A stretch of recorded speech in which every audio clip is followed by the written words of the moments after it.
I'm Jeff O'Keefe. I'm the Executive Director of Zen Peacemakers. And tonight's offering, tonight's class, if you will, is part of a series that we call Core Trainings.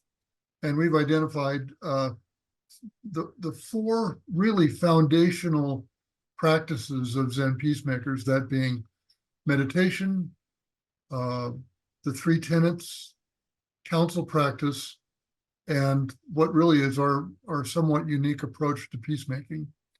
And we repeat these four every quarter, and they're intended to be very accessible, brief, they're an hour, free, no prerequisites, and open to everybody. So, if you're interested in more, please look at our newsletter, and you can see when there are others coming up in the future.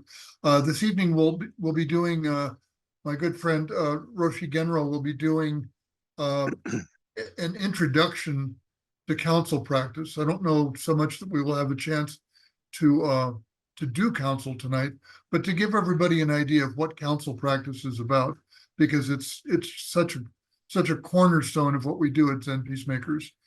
If after tonight, and tonight is not prerequisite to joining council, but if after tonight you're interested, we offer council of some type pretty much every week.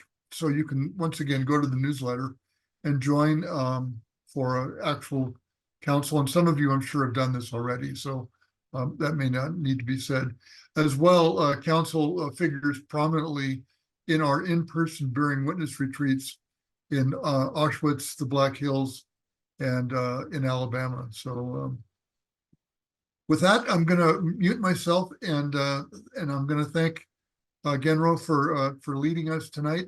I'll mute myself and step back and hand the microphone to you. Thank you. Thank you, Jeff. Good evening, everybody. Lovely to be with you. So lovely to see everybody too, those that have their videos on. And especially nice to see Tyson Iverson, who I saw, and it looks like his steering wheel's moving, so he might be driving. So I'm going to suggest you keep your consciousness mostly on the road and your hands on the wheel, and thanks for joining us. Just pay attention.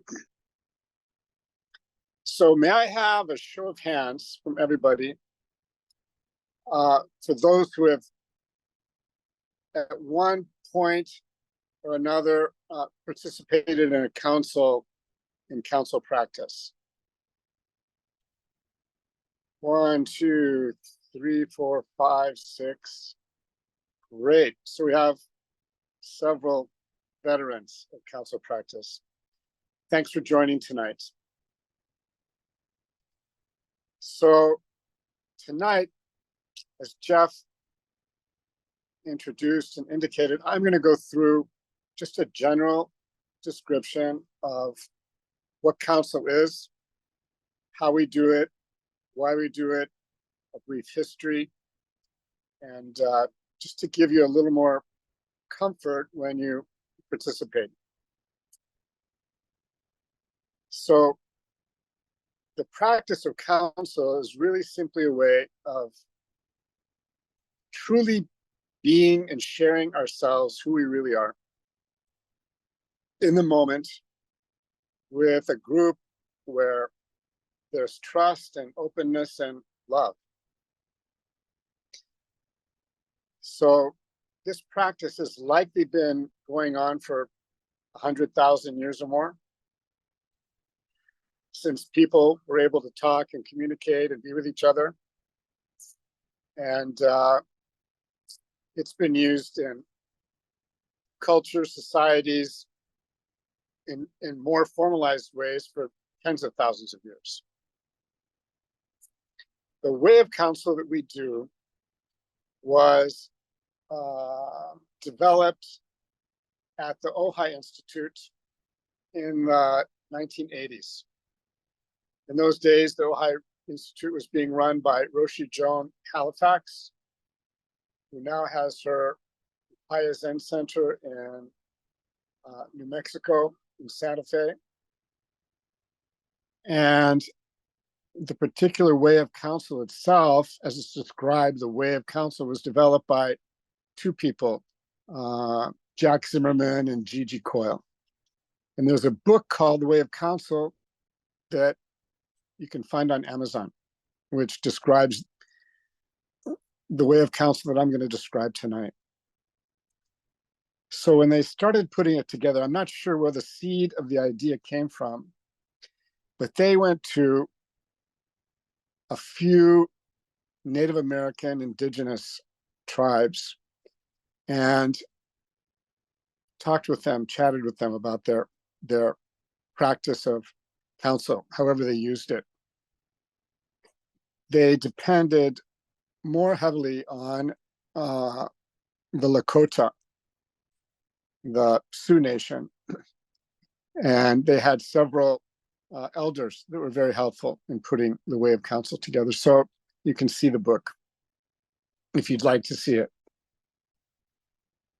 So when we do counsel, we sit in a circle, and counsel is typically done with 2 or more people.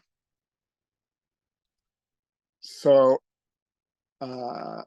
in groups, it's usually nice to have 4 or more, but counsel is beautifully done between 2 people, like partners in relationship or friends or family members. It can be done beautifully by 2 people. I've used it myself with my sons in years past, and they still remember it. They still appreciate it. So we sit in a circle and sit down. Typically, we can be in chairs or sitting on cushions, mats, on the ground, on rocks.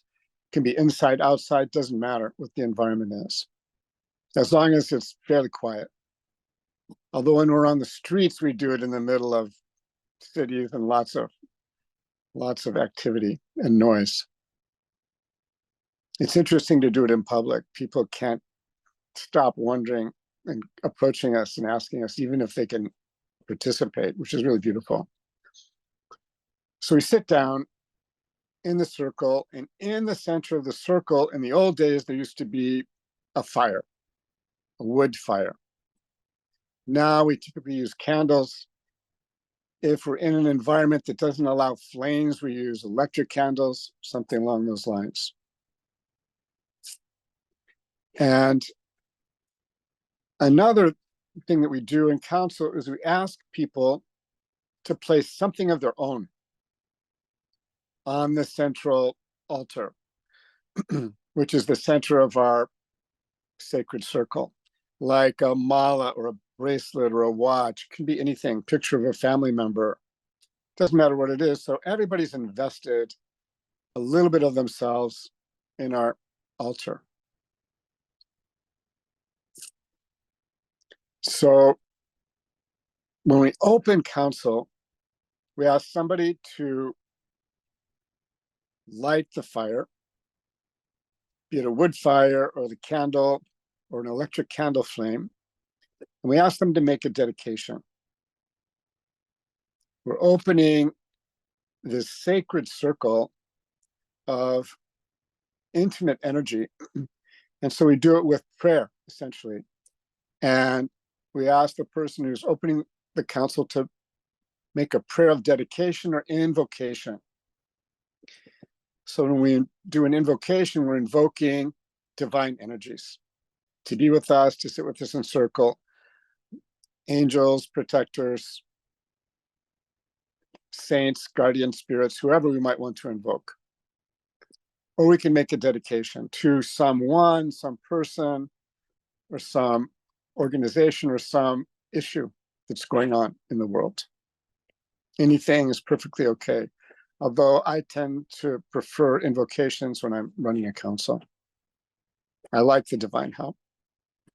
So once the fire is lit and a dedication is made, we're now formally have opened the council circle. And so when we're in council, we typically operate with 5 to 7 council rules or precautions that govern the way we handle ourselves in council.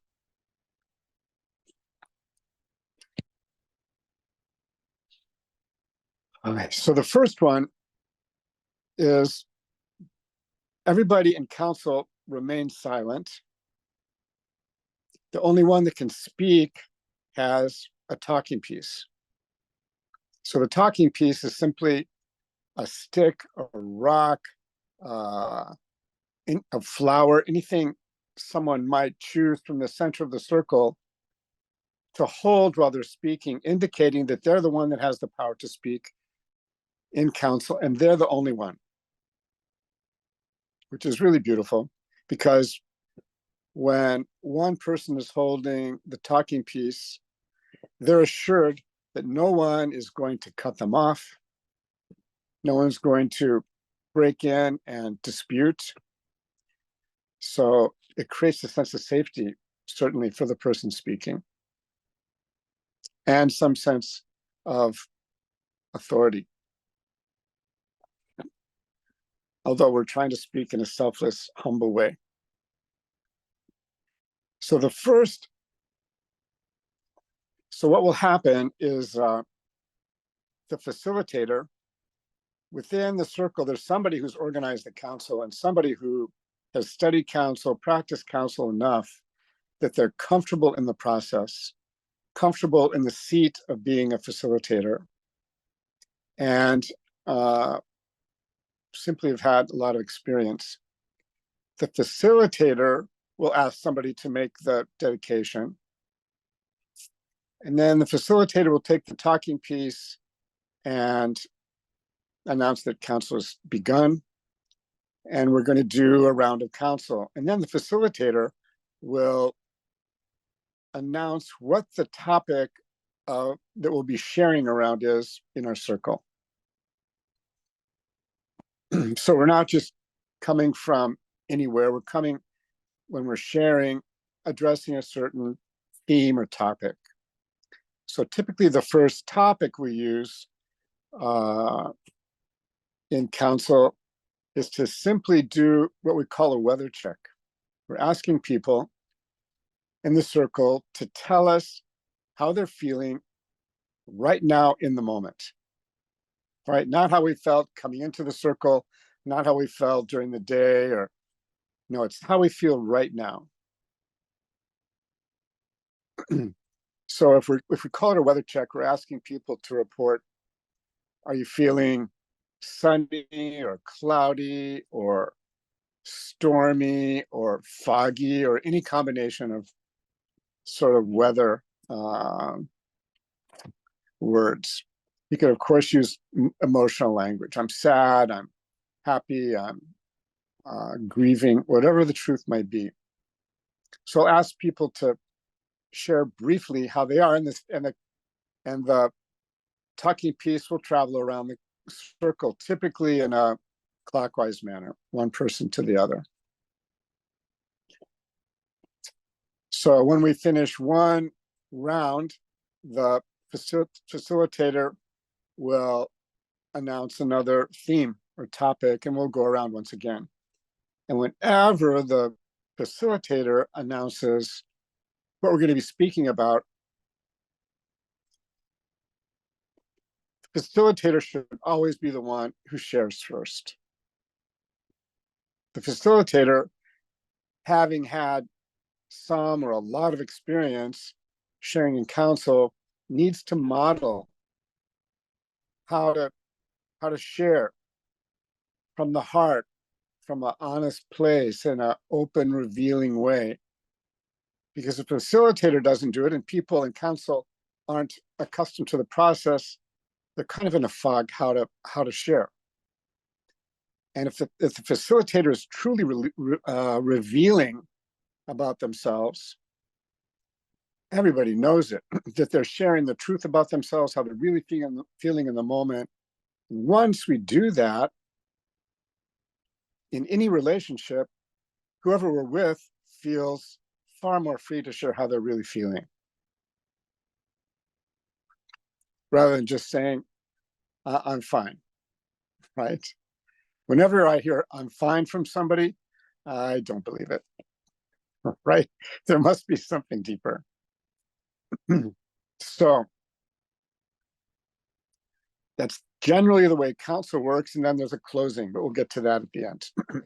So there are 5 or 7 counsel precautions that facilitators will introduce at the beginning of counsel. No matter how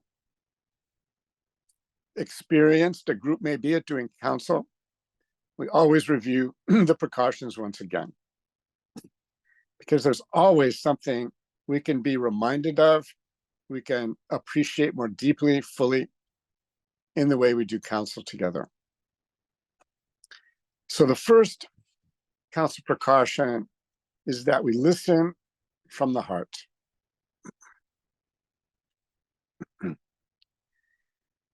Which means we're listening from our heart, our soul. We're not listening from the head. We're not listening using our rational mind. When we listen, we just listen. Say it in a Zen way, we just listen fully, completely, with our body, heart, and soul, our eyes.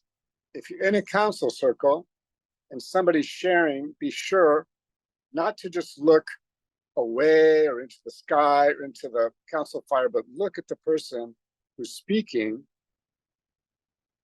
because their body language, facial expressions are expressing often far more than the words they say. So be sure to watch them, look at them openly, lovingly. And then when we listen, we're listening from the heart. And that means we're not listening with our criticizing minds. We're not listening with judgmental minds. We're not saying, well, I agree with that, or I don't agree with that, or I don't believe that, or that's really good. I would say the same thing. No, we're not listening with that kind of mind that's judging, criticizing, analyzing. We're just listening. If we're listening with the critical mind, once we begin to form a judgment or a criticism, we're not listening anymore. Most of us have experienced that when we begin to think while someone else is sharing, we don't hear a word they say, right? We're only hearing our own thoughts. That's what's occupying our consciousness channels. So this fact is often why I say to men, you know, gentlemen, you often wonder why your wife or your female partner tells you the same thing over and over again. And it's because you're not listening. You haven't heard it, right? If we're truly listening with the heart, openly, fully, completely, if we really listen from the heart, fully, completely, we can listen so attentively, pointedly, that the words that the person is speaking in counsel are our words. And we can identify directly with their feelings. We can listen that closely where we're identifying with the other as ourselves. When we're listening in that intimate way, or anything close to it, the person who's speaking feels heard. And that's the greatest gift we can give anybody. The gift of listening to what they have to say without judgment or opinion. So briefly, that's listening from the heart. So the second counsel precaution is we speak from the heart. So I mentioned that when we do our initial check-in, we share how we're feeling in this moment, right? So when we speak from the heart, we check in to our heart. We check into our gut and see, well, how am I feeling right now? And it's pretty evident, right? We can check in right now, all of us right here, check into our heart and our gut and see how we're feeling.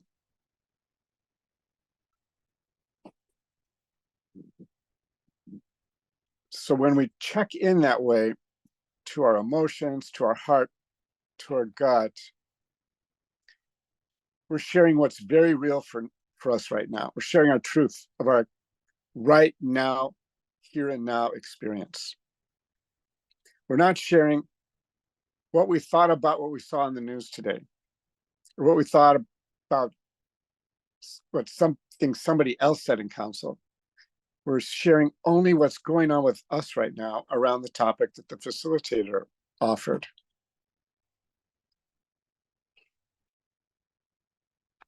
So, yeah, that's speaking from the heart. It's speaking our truth. It's speaking how we're really feeling around this theme that we're being asked to share about. And when we speak from the heart, it doesn't have to take so long usually. When we speak from the heart, we speak our truth about how we're feeling right now. And often, if we go on too long, we're explaining ourselves, right? We're giving context, we're giving history, we're giving our own analysis of ourselves. We don't need to do that. That's not speaking from the heart anymore. And when we stop speaking from the heart, people's attention wanders away because we know that person is not speaking from the heart anymore. So this is very much akin to listening to a public speaker on a stage, in a room, at a podium, who's giving a speech, however it may be, and they're reading it, right? So when somebody's reading a speech, there is no emotional content in it. And people's minds just wander because we know it's not really coming from their heart. However, if somebody stands up and addresses the topic they want to address from their heart, from their soul, everybody becomes riveted. The whole room pays attention because they know this person is speaking their truth. And when one speaks the truth, everybody is moved by it. It's really beautiful. It's just the truth about how we act as human beings in the presence of somebody who's speaking their truth. So we speak from the heart. So a counsel precaution that goes along with speaking from the heart is we speak spontaneously. So speaking spontaneously means we speak what occurs to us as the talking piece comes into our hands, right? We've been listening attentively to the person who's been speaking before us, uniting our heart and soul with theirs, listening just beautifully. And then when the talking piece comes to us, we grab it, and then we check in and see what's moving in us. What can I share around this theme? So that's speaking spontaneously, listening, taking the talking piece and speaking from the heart. Often, however, though, we're not speaking so spontaneously because I've been listening to Skip share in our circle, and suddenly I realized that I'm going to have to speak and to more people down the road. And so I start thinking about what I'm going to say, right? And of course, when I'm doing that, I'm not listening to Skip any longer. So following the rules of council, I see myself doing that. I return my attention to the speaker. I just listen. And when the talking piece comes to me, I can fully trust that I can check inside and how I'm feeling will be revealed, as it always is. We know how we're feeling and how we're being moved. So there's a book that was published in the 80s in the midst of the EST training by one of the early EST trainers. And the title of the book was, let me think, something along the lines of, you don't have to rehearse to know who you are, right? So when we speak spontaneously in council, we're revealing who we are. And if we're living in the moment, that will never be who we were 2 minutes ago.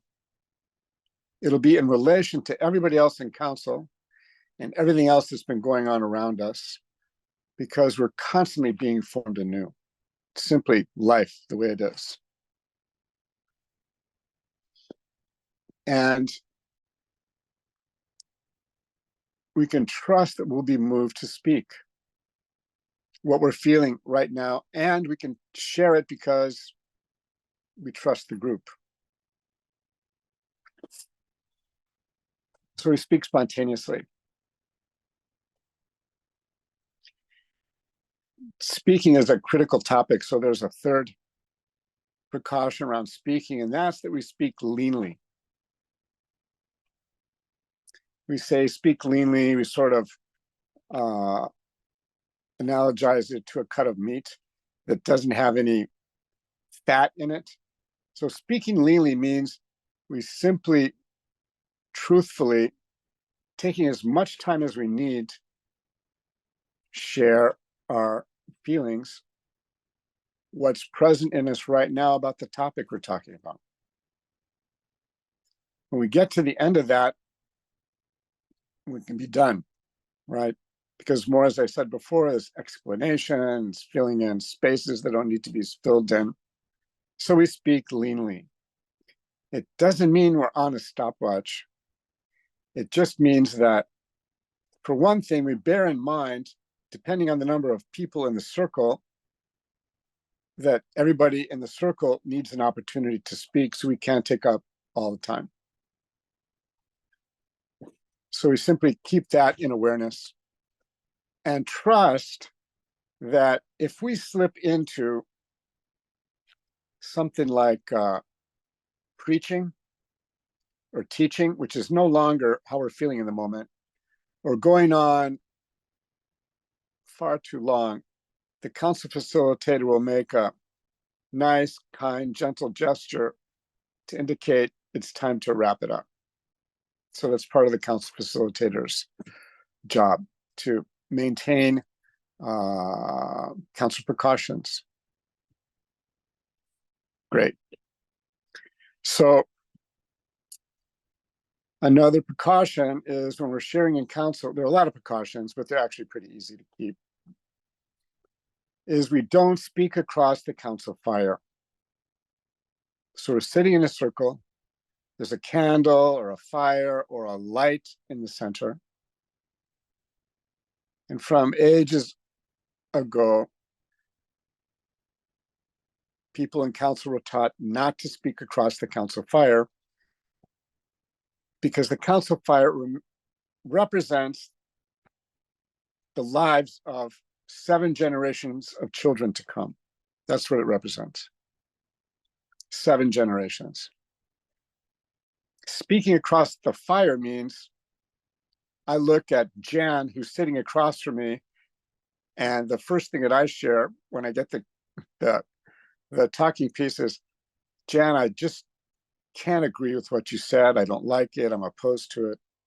Speaking across the council fire. We don't directly address anything that anybody said in council, because our task is to reveal what's going on in us. What are we feeling from the heart right now? What are my feelings? So if we speak across the fire, council fire, the council facilitator will always say, excuse me, we have to speak from our own position or from the heart. So we don't speak across the council fire. So that gives people the trust and confidence that they can speak without being directly challenged or argued with, which is a great relief to all of us all the time.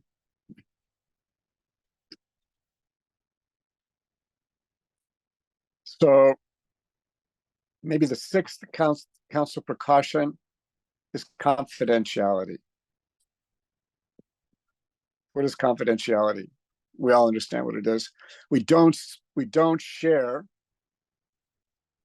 what anybody has said in council outside of the council circle. Whatever is said in council stays in council. It's a beautiful precaution because it gives people the confidence that they can reveal intimate things about themselves that they've rarely get the opportunity to reveal in a circle that has vowed to keep confidentiality about what's raised. Just like it would be with your lawyer or psychologist or analyst, somebody in a private counsel way. This even applies to people who are members of our council circle. So we're vowing that we're not going to share what went on between two of us that anybody said in council. So I can't say to Lisa that, did you hear what Jeff said? Oh my God, you know, and how I felt about that. That's what we call speaking in the bushes. So nobody inside or outside the council can be shared with about what we feel about what anybody else said. So the council is a safe, trusting place to share, simply. And finally, the last, thank God, council precaution is that silence is permissible. So it happens from time to time that when we're passing the talking piece around in council, that the piece comes to somebody who holds the piece for a second and for whatever reason feels as though they don't want to share in that moment. What's come up for them is too precious in the moment, or they're feeling simply quiet. And if that happens, silence is okay. Being in council doesn't mean you have to share. So you can pass the council talking piece to the next person in the circle. However, it doesn't mean that we can rehearse being silent. In other words, when Jenna is speaking, I can't rehearse, okay, when it comes to me, I'm not going to speak. I'm going to remain silent and just pass the talking piece on. So the facilitator can see that happening, right? Somebody gets the talking piece, they just hand it to the next person. And the facilitator will often say, hey, please give yourself a chance. First check in and see how you're feeling and give yourself a chance to assess whether or not you want to share. Give yourself another chance. Now, of course, they can still pass the talking piece along. There's no judgment about that.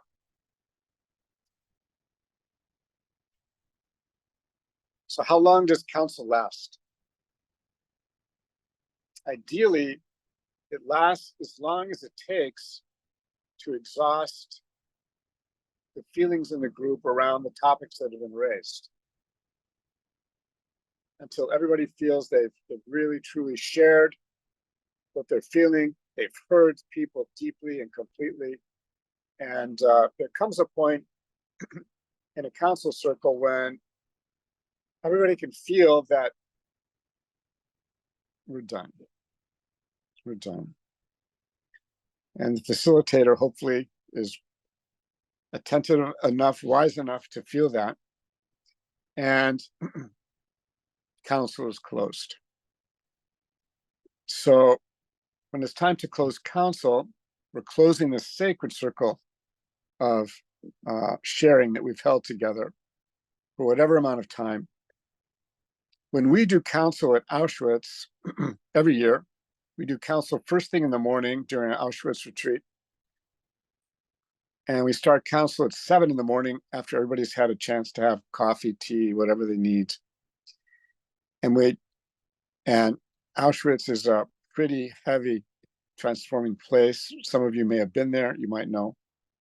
I encourage everybody, if you haven't attended, to attend. It's very, very special, moving, very special place of transformation in a positive way. Those councils last an hour and a half.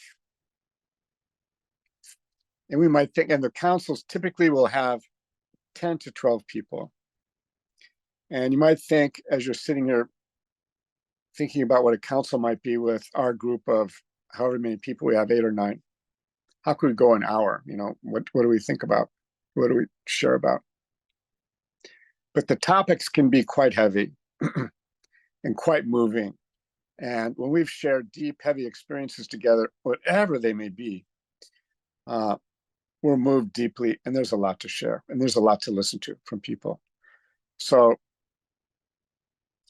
on the streets, they might last that long or even longer. We do street retreats where we do council at least once a day. So we're familiar with how everybody's feeling, and we can process as a group what's going on. So when council's over, a facilitator asks one person in the council circle to make a closing dedication. And that person moves forward, approaches the candle, and palms together or not, wide open, makes a dedication to a person, an event, a situation in the world, an organization, whatever they'd like to make this dedication to. The people in the council group is a beautiful way to dedicate. And they make that prayer and dedication. When they're finished, they blow out the candle. If that's what we're using. I don't know how you'd put out a fire in a good way very quickly. But when the dedication is made and the fire is out, council is finished. And there's a perceptible shift from this beautiful, lovely, intimate, sacred space that we've been holding together to a state of being loving, kind individuals altogether. And we revert to our normal, daily, lovingly aware life. So that in a short time is the history and the content and the process of council. So when I've been with a group who's been practicing council every day for several days, like when we're in a Zen Peacemakers Bearing Witness retreat, when we're on the streets, when I'm with any group who's been practicing for a long time, several days together, and people have not ever been facilitators before, I empower people. I say, everybody who's been with us knows this process now. And we've experienced it deeply.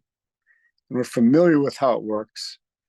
And I ask people, when the spirit moves them, to initiate and share this council practice with family, friends, relatives, working groups, church groups, practice groups, however they like to do it, and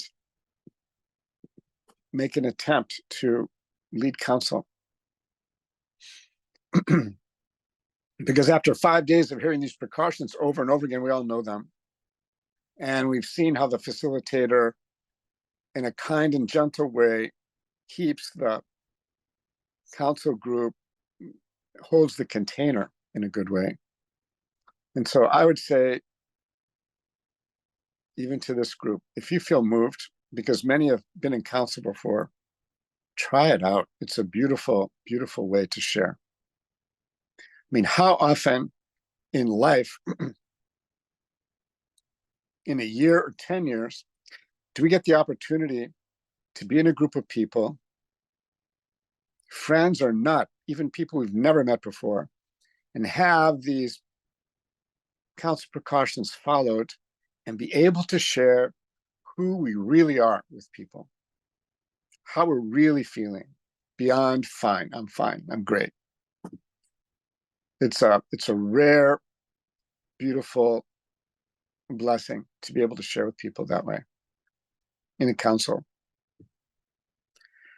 And I also share this, that these rules of counsel don't apply just to the counsel circle. They apply to our everyday life. Our everyday life. So if we're speaking spontaneously from the heart in a real, true, genuine way, we can connect anybody and everybody who comes through our temple gate, meaning the gate of our heart and mind and senses. If we're truly being open in ourselves, truly open, and willing to share who we are, it can be just in a gesture, even in a hello or a thank you, people will react in a similar way. Because we are selfless, humble, little children at heart who want nothing more truly than to be able to love and be loved and communicate and be communicated with. That's who we are. We're wired to be that. We're wired to be communicating beings with one another. So it doesn't matter. People you've never met, you can meet them in a moment and establish a quick, intimate moment, friendship in a very short time by simply revealing who you are.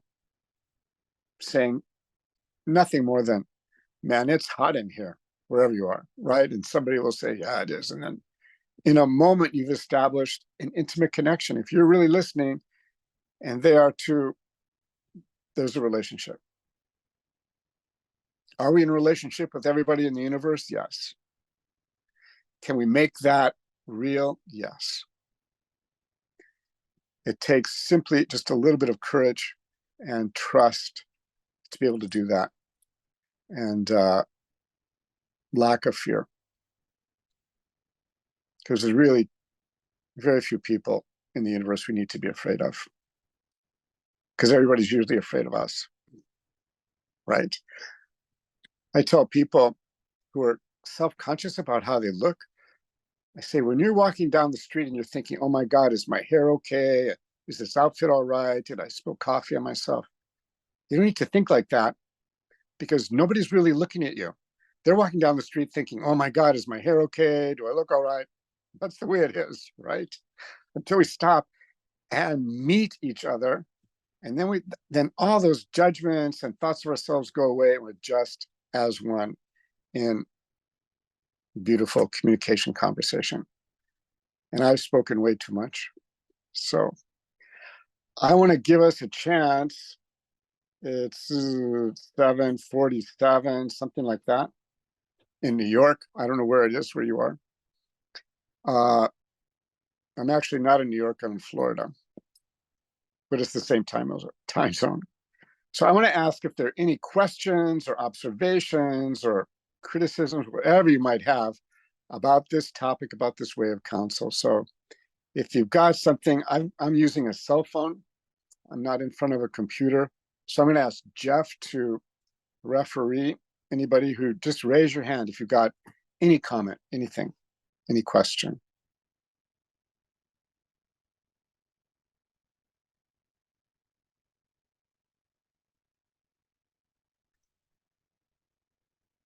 None so far. Oh, wait, I saw a hand. Hi, Jeff, go ahead and unmute. Okay, just a quick one. So you mentioned retreats in Yeah. Auschwitz and Yes. Black Hills, is that right? Yes. Uh-huh. Are those on your website, Yes, they are. Jeff, the opportunities? Okay, Yes, they are. Yes, yes. all right. That was it. Just kind of curious about that. Thank you. The Jeff, the Black Hills retreat is coming up in July, the 7th through the 13th of July. So, Okay. yeah, How often are those kind of things offered? each one is once a year. Just once a year. Okay. Yeah. except for street retreats, which are very powerful, transformational retreats where we're on the streets of cities around the world for a period of three nights and 4 days. And those are also announced on our website, and they're amazing opportunities to dive in deep into who we are and how we relate to people. Again, Jeff, subscribe to the newsletter and you'll, we promote those in the newsletter, so you'll see them there. Heather, I see you've got your electronic hand up. Yeah, I just Thank had a you. quick, yeah, thank you. I just had a quick question. At the beginning, you said in council practice, we share in a group where there is it trust, love, and openness? All of those, sure. Okay, I just wanted to make sure I wasn't making something up. Of openness. Yeah, I'm sure I could come up with 5 other words that are essentially expressing the same thing. A willingness to share together and reveal ourselves and listen as people are being revealing. Yeah. Yeah, thank you. Sure. They can also be held in order to go deeply, potentially resolve some sticky issue, right? The issue might be in relationship. The issue might be in family. It might be in the workplace. It might be among a group of friends. I mean, there's no better way to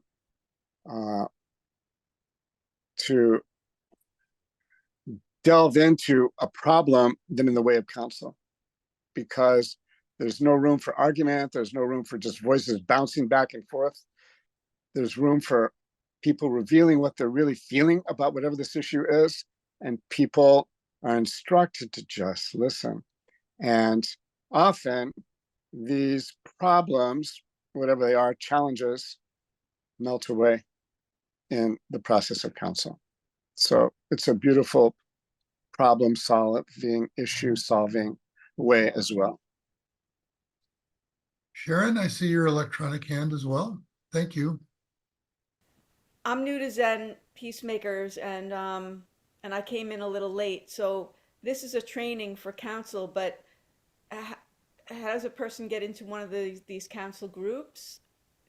Like, I don't really know how it all starts up and how often people meet, like the logistics. Well, I can, I'm so glad you, Genro, can I go ahead? I want you to, please. Yeah. Thank you. Sharon, thanks for the question. And this is not so much training, but really just introductory about counsel. The best training for counsel is to do it. And we offer, as I mentioned earlier, we offer counsel of some sort 2 or 3 times a month.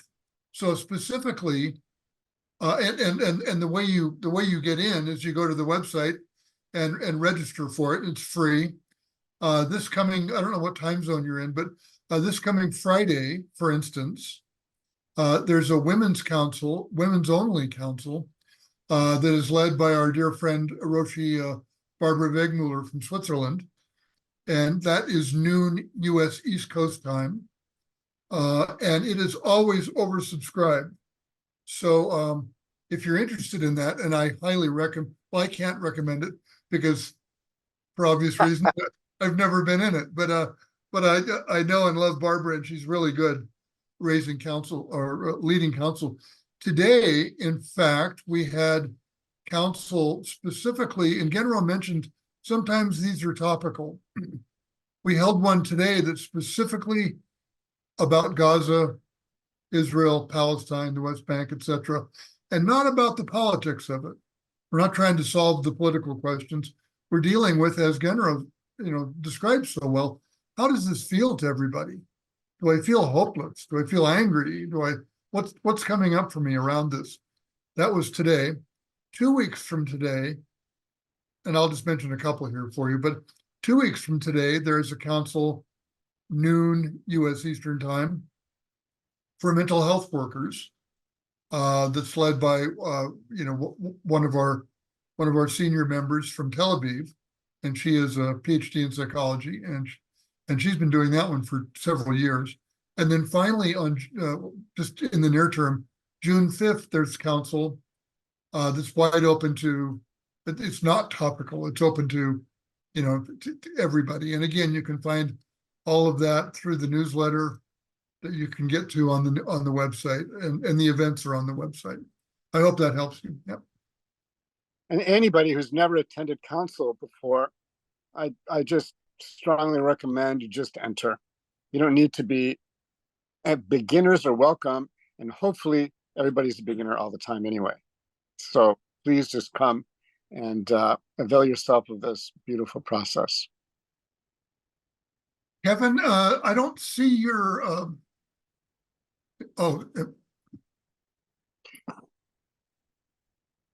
I'm here. Can you hear me? Yes, Kevin, can you hear me? I can hear everybody. Yeah, just fine. I just have my video off. Okay. But I was just wanted to say hi, hello, and thank you. And I love that. I appreciate you offering this and just giving you my gratitude. That's all. Thank you, Kevin. Thank you. That was wonderful. Thank you. Anyone else? We have another minute or two. Is there a cutoff to the amount of people who can come? Yes. With most of them, it's around a dozen, maybe a few more than that. So I, sign up early. We do make an exception for the council about Gaza, Israel, Palestine, where we had 30 people today. So what we do is we break out into 3 different groups at the same time with 3 facilitators. So I think we've struck a nerve there. So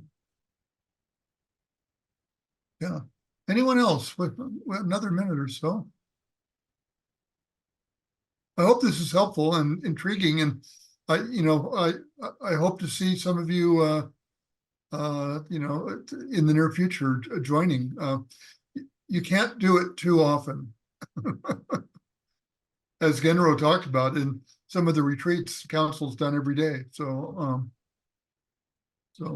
join us if you can. Genro, any final word?